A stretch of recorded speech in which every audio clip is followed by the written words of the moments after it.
Alright guys, how's it going? You caught me gaming. Not a common occurrence these days, I really don't have the time, but you know. Anyway, now,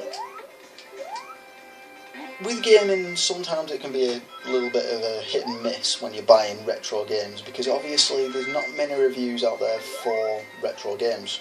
And even when there is, you know, people have different opinions. But, if I'm honest, I have bought games on a whim, just like everybody. If you're a retro gamer, that's what you do. If you're a retro gamer, you buy games on a whim, hoping that they're going to be half decent. In some cases, they turn out to be pretty good, but in some of those cases, they can end up either catastrophic or have a really, really bad taste left in your mouth from it. And while I don't like these games very much, it happens, and it might wind you up as well. I know it's wound me up every once in a while because I've paid a little bit through the nose for games that I thought might be a little bit better than they are. But anyway, other than that, I thought I'd run through some of the games that I've bought which I thought were a little bit of a letdown when it came to being a little bit higher priced than I thought they might be, and I thought for that price they might actually be half decent. But I'm going to limit it to the PS2 for now, and I'm going to limit it to just 5 of them that I thought, out of my collection, that it'd be, you know, bad games. So, what I'll do, I'll run through them for you, but I'm going to go through some of the consoles as well, which have upset me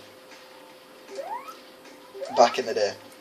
One of those consoles was the Jaguar, the Atari Jaguar. Now, it might just be me, but the Atari Jaguar tried being what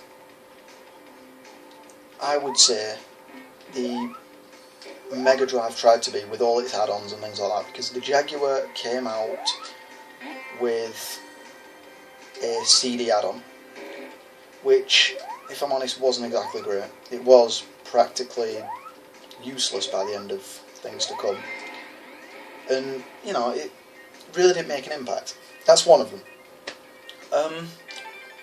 Over here, now I might get a lot of jip for this because this could kill these videos in general, but I'm going to say it anyway.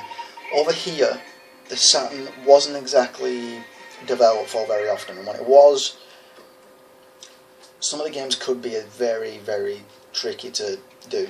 You know what I mean? So, without further ado, after saying that, what I'll do, I will run through these games. Now, the first one is part of the games for the Star Trek series. And while it's not a bad game, don't get me wrong, it's not a bad game, it's just not what I expected from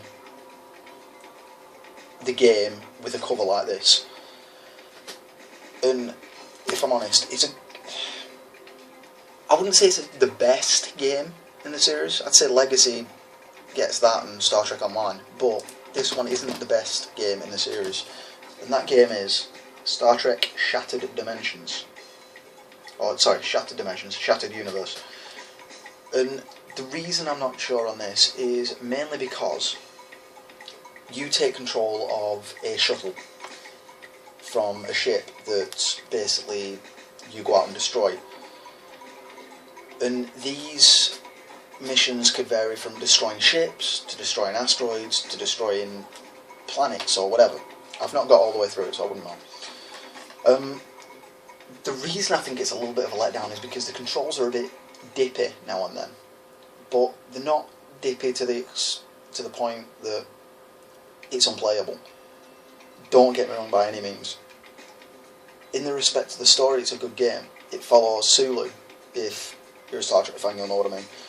It follows Sulu when he takes the captain's chair in the Excelsior, and they basically transfer into the mirror universe. They find something of a black hole and they end up going through it. They get pulled into it and everything's changed around. The Federation are indeed evil. But that game in general was a slight letdown. I was a little bit gutted about that. But still, it's still a good game. I'd still recommend it, but I wouldn't turn around to you and say that it's the best Star Trek game. So, anyway, that's that one. Now, this next one, if I'm honest, I was hoping to get some nostalgia out of. I was wrong. Catastrophically, utterly, just stupidly wrong. And the reason I got it is because it had games like Monaco GP, and these are all remakes of the original games. Outrun, Golden Axe, Virtua Racing and Space Harrier. That's why I bought it. It's still got more games on it, but those are the games I bought it for. I wish I didn't, because it does them no justice at all. And that game, as much as I hate to bring it up, is Sega Classics Collection. It says unforgettable game in history. Yes, it's unforgettable because you remember it being that bad. The original games were never that bad. I know, I own them. But, anyway, Outrun in itself is alright. A bit glitchy now and then, a bit temperamental with the controls. Virtual Racing is fine. Golden Axe plays like poo that's been microwaved. This is the best way to put it. That's it. Microwaved poo. Don't get it. Unless you're a collector and you like Sega Classics, just get it if you want it. Just if you're expecting something awesome, don't. Anyhow, moving on. Right. Next one. I bought this on the pretense that it looked, and the word looked is the prime word here, like Wipeout. It's a shame it doesn't play like it, because it just doesn't. Now, I fail to understand how this game was developed because of a few reasons. The gameplay is twitchy as hell. I can't control it. It might just be me, but, you know.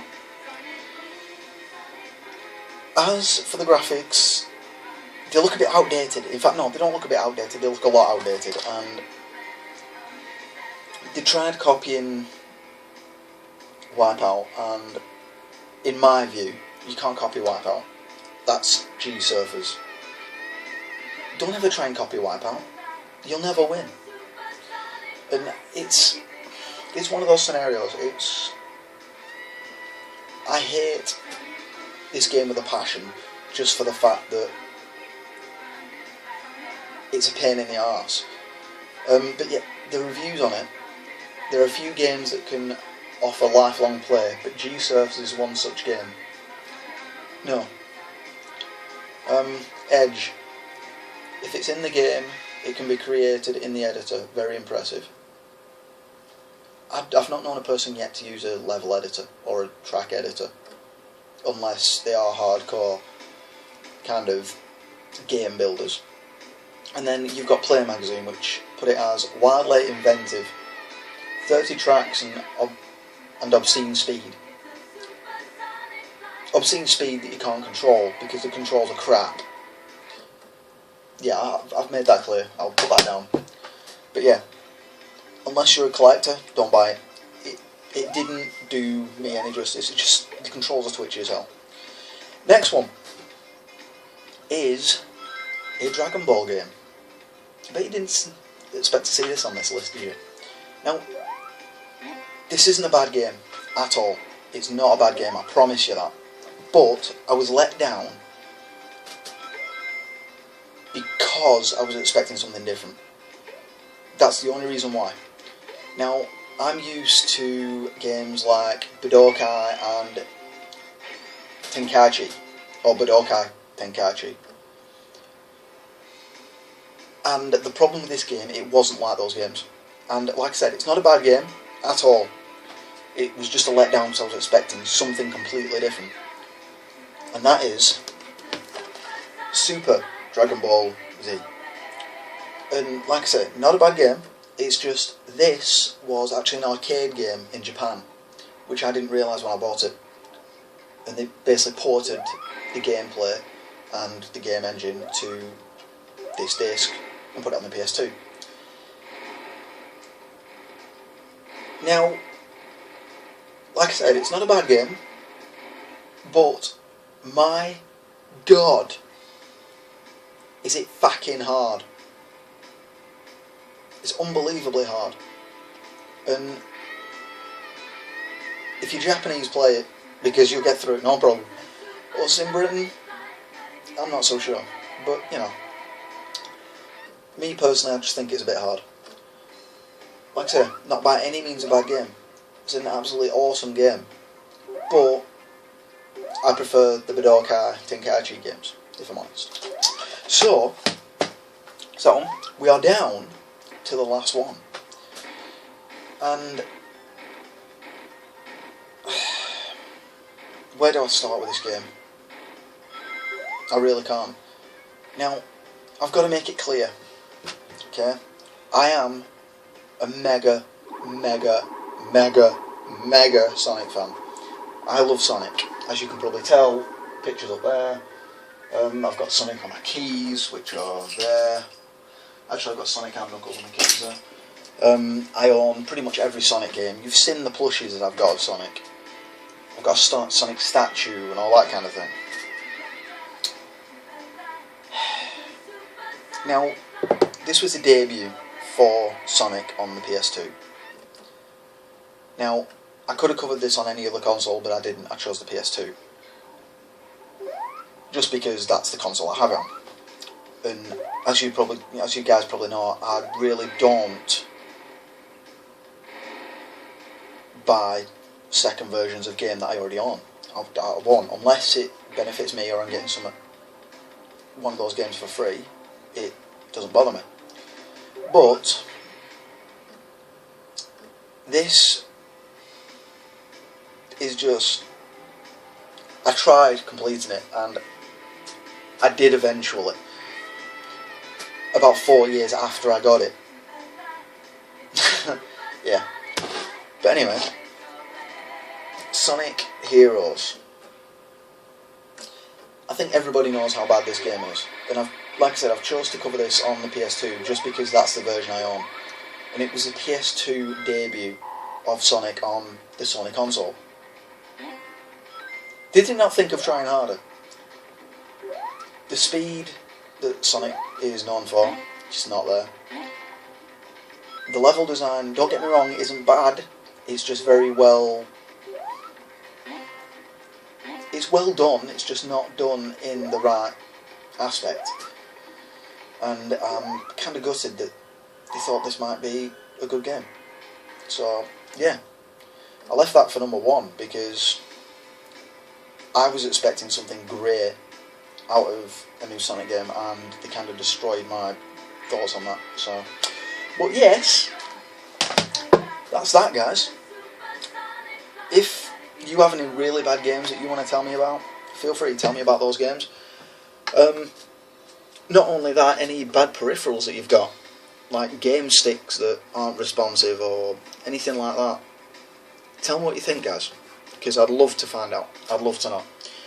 In the meantime, like down here, comment and subscribe if you haven't already, and I shall see you again soon. Thanks for watching. See you guys.